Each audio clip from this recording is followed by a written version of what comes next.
পানি ছাড়া কোনো সবজি হয় না।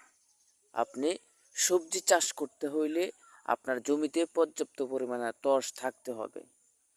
এই যে কলমির শাকগুলা লাগাইছিলাম, এগুলো যখন লাগাইছিলাম তখন প্রচুর পরিমাণে মাটিটা শক্ত ছিল, বৃষ্টি ছিল না। কয়েকদিন আগে যে বৃষ্টিটা হয়েছিল মাটিগুলো এখনো নরম। কত সুন্দরভাবে আপনার কলমির শাকগুলো হয়েছে, একদম পিওর। দেখেও খুব শান্তি লাগতেছে, কারণ মাটিটা এখন তুষ আছে অল্প কয়েকদিনে। কত সুন্দর চকচক করতে আছে, এত সুন্দরভাবে কলমি শাকগুলো হয়েছে। এগুলোতে যদি অল্প পরিমাণে আমি ইউরিয়া সার দেই তাহলে খুব সুন্দরভাবে বেড়ে উঠবে। তবে আমি সার দিব না, যেহেতু নিজেই খাবো। অল্প একটু লাগাইছিলাম, এখানে প্রায় 4-5টা কেল হবে, আমি নিজের জন্য লাগাইছিলাম।